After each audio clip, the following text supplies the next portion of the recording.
Oke anak-anak, bagaimana kabarnya kalian hari ini? Tentu sehat-sehat selalu ya. Kita lanjut ke latihan soal bab bangun ruang sisi datar. Jadi pada video kali ini nanti akan disajikan beberapa contoh soal yang terkait dengan bangun ruang sisi datar. Bangun ruang sisi datar itu apa aja? Ya tentu kalian sudah tahu ya. Ada kubus, balok, prisma, limas, ya. Kurang lebih seperti ini beberapa soal yang Ibu ambil dari soal ujian nasional 3 tahun terakhir ya. Pada video kali ini Ibu akan bahas 5 soal dulu. Kita bahas soal yang pertama.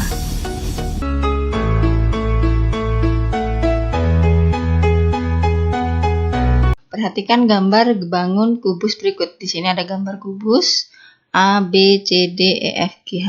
Bidang yang tegak lurus dengan bidang ABGH berarti yang diarsir ini ya, adalah, nah kalian tentu harus tahu tegak lurus yaitu seperti ini.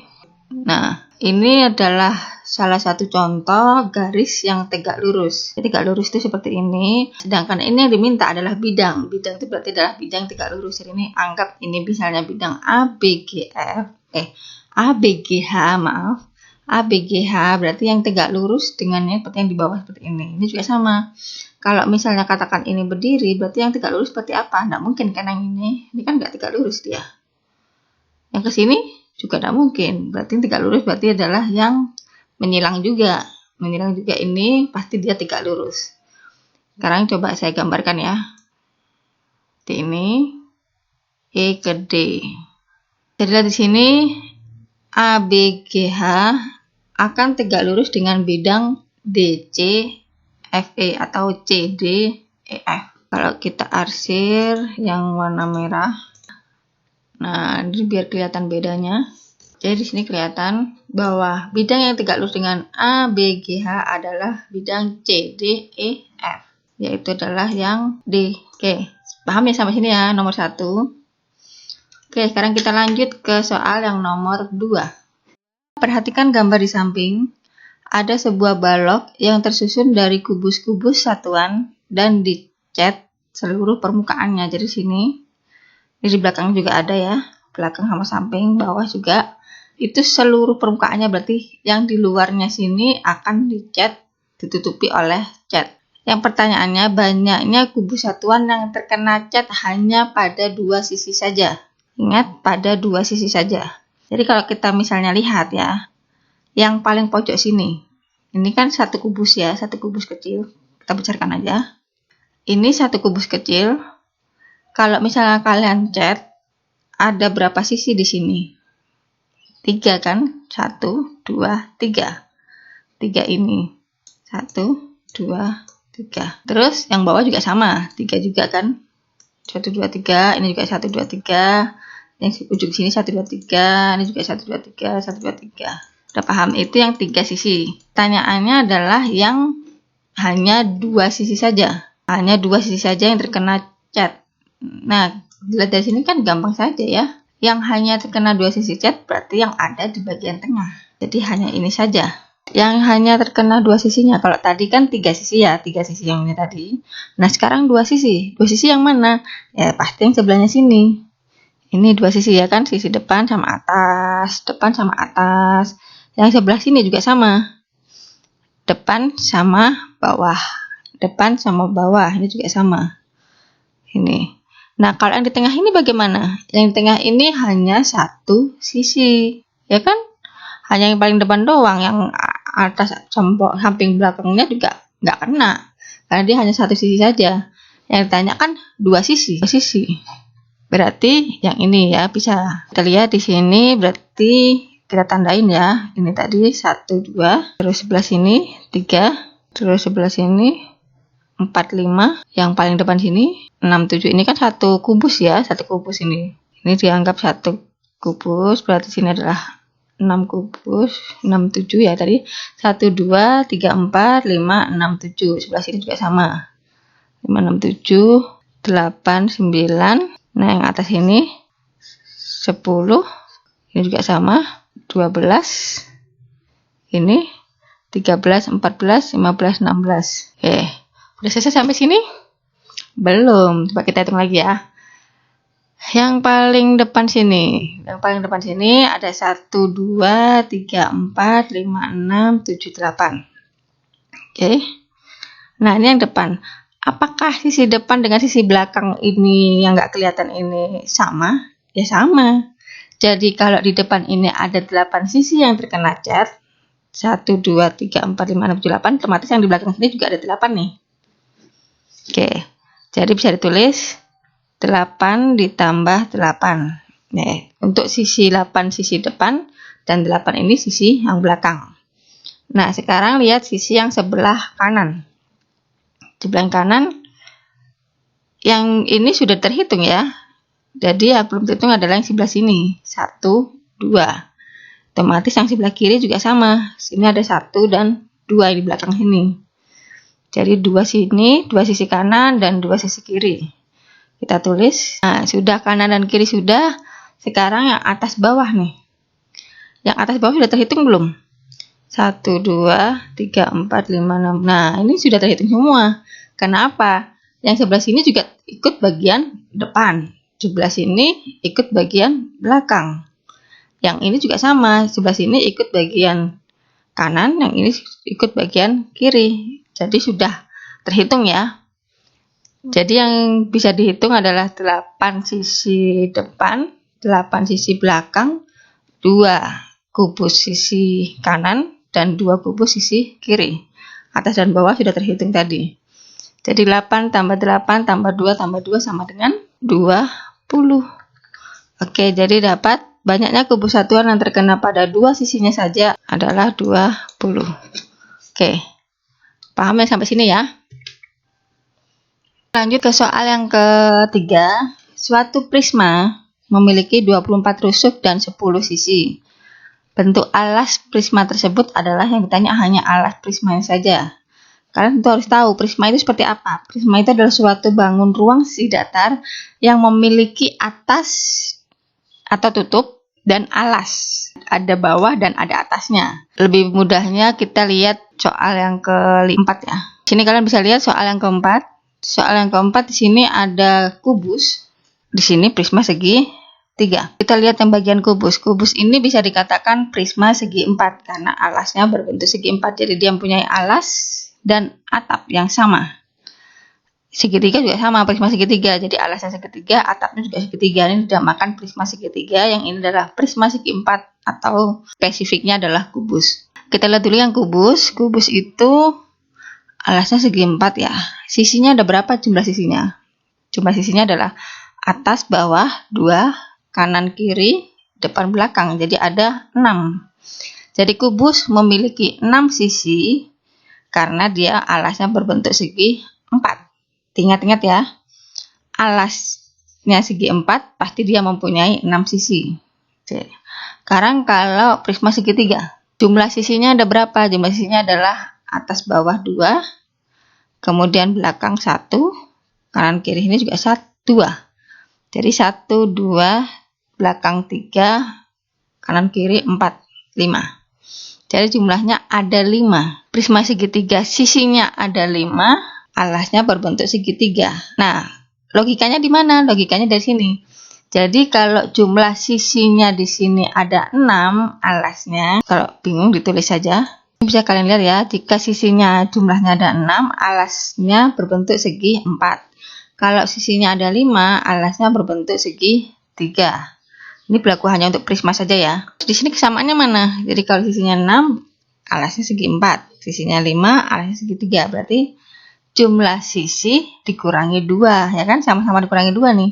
5 kurangi 2, 3. 6 kurangi 2, 4. Nah, otomatis dari sini soalan nomor 3 dapat tidak? Jadi kalau jumlah sisinya 10, berarti kita kurangi nih. 10 kurangi 2 sama dengan 8. Nah, jadi bentuk alas prisma tersebut adalah segi 8. Oke, paham sampai sini ya?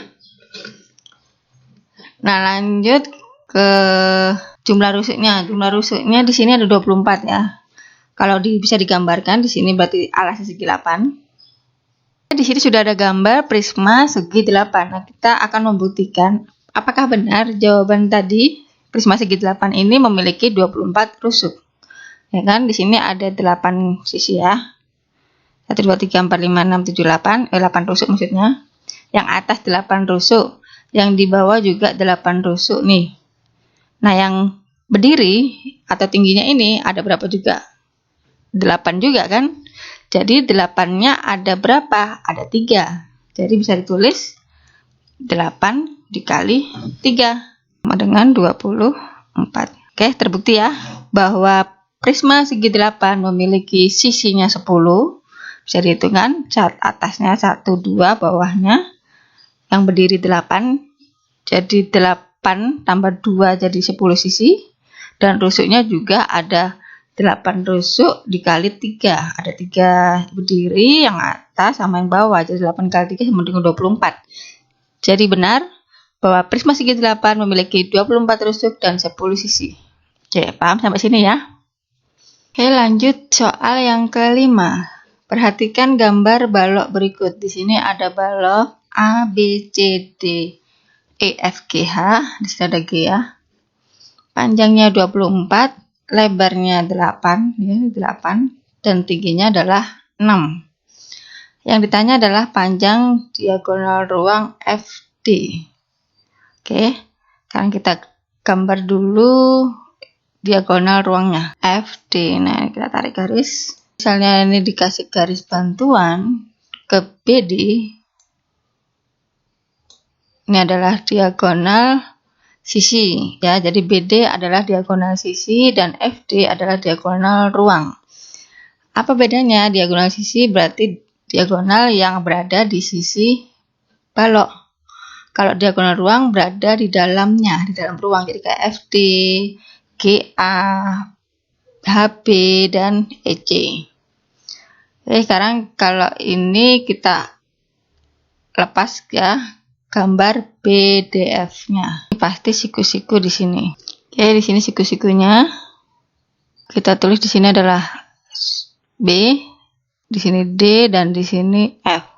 BD, panjang BD tidak diketahui karena dia berada di diagonal sisi. Nah, yang diketahui kan baru 24. 8 yang ini dan 6 yang ini. Kemudian BF di sini adalah tinggi berarti adalah 6. Kita tulis di sini 6. Di sini BD nggak tahu dan FD itu juga nggak tahu. Ini tadi adalah diagonal ruang. Sebelumnya kalian harus mencari dulu panjang BD. Panjang BD berarti kita geser ke sini ya. Yang BCD, segitiga BCD yang ini. Siku-sikunya di mana? Siku-sikunya adalah di C, berarti di sini C-nya itu yang di siku-siku ini. Ini C, otomatis yang sini adalah B, di sini adalah D. Panjang BC adalah 24. Panjang BC adalah 24. Dan panjang CD adalah 8, sama ya nih ya. CD adalah 8. Nah, kalau dilihat dari teorema Pythagoras, BD ini adalah sisi miring. Sisi miring adalah lambangnya biasanya adalah C. Jadi C kuadrat sama dengan A kuadrat ditambah B kuadrat. Nah, kita pakai rumus yang ini. C-nya berapa? Nggak tahu. A-nya adalah ini, yang tegak, 8 kuadrat dan 24 kuadrat. Kita masukkan ke rumus. BD kuadrat berarti 8 kuadrat ditambah, ini kan, yang tegak sama yang mendatar. 8 kuadrat berapa? 64. 24 kuadrat 576. Oh, ini tidak ada kuadratnya ya. 64 ditambah 576 sama dengan 640. Ini baru BD kuadrat. Yang ditanya adalah BD saja. Berarti BD aja adalah akar dari 640. Sekarang kita tarik ke sini. Segitiga yang tadi kita buat. BD tadi dapatnya berapa? 640 akar dari 640. FD sama dengan rumusnya kan sama, ini garis miring juga. Tadi adalah C kuadrat, A kuadrat ditambah B kuadrat. A-nya adalah 6 kuadrat, B-nya adalah ini. A-nya ini, B-nya ini C tadi ya, 640 di akar. 6 kuadrat sama dengan 36. Akar 640 adalah 640, ya kan? Bilangan berakar, kalau dikuadratkan akarnya pasti hilang, jadi tinggal angka di dalamnya aja. Jadi akar dari 640 adalah 640 saja. Sekarang 36 ditambah 640 adalah 676. Ini baru FD. Oh, ini tadi lupa ya. Ini baru FD kuadrat. Yang ditanya adalah FD-nya saja. FD saja berarti ya tinggal di akar 676. Oke, dapat panjang diagonal ruang FD adalah 676 cm di akar. Paham sampai sini ya? Jadi kalau ada untuk segitiga pasti larikan aja ke teorema Pythagoras. Jadi pertama dicari adalah BCD dulu. BCD dapat BD-nya akar 640, lalu larikan ke sini. BFD, BD-nya ditulis, akar 640, dicari sisi miring juga, rumusnya ini tadi. Dan lanjut dapat FD sama dengan akar dari 676. Kalian bisa belajar latihan lagi dengan dua soal. Sebuah prisma mempunyai 9 rusuk dan 5 sisi. Bentuk alas prisma tersebut adalah, dan yang ini, dengan panjang kawat menghitung sisanya yang tidak terpakai. Oke, soalnya bisa ditulis dan digambar. Sering-sering latihan supaya kalian semakin terampil dalam mengerjakan matematika. Oke, demikian pembahasan 5 soal terkait dengan bab bangun ruang sisi datar. Untuk video selanjutnya nanti kita akan bahas tentang volume dan limas. Oke, tetap stay tune ya. Terima kasih. Ciao.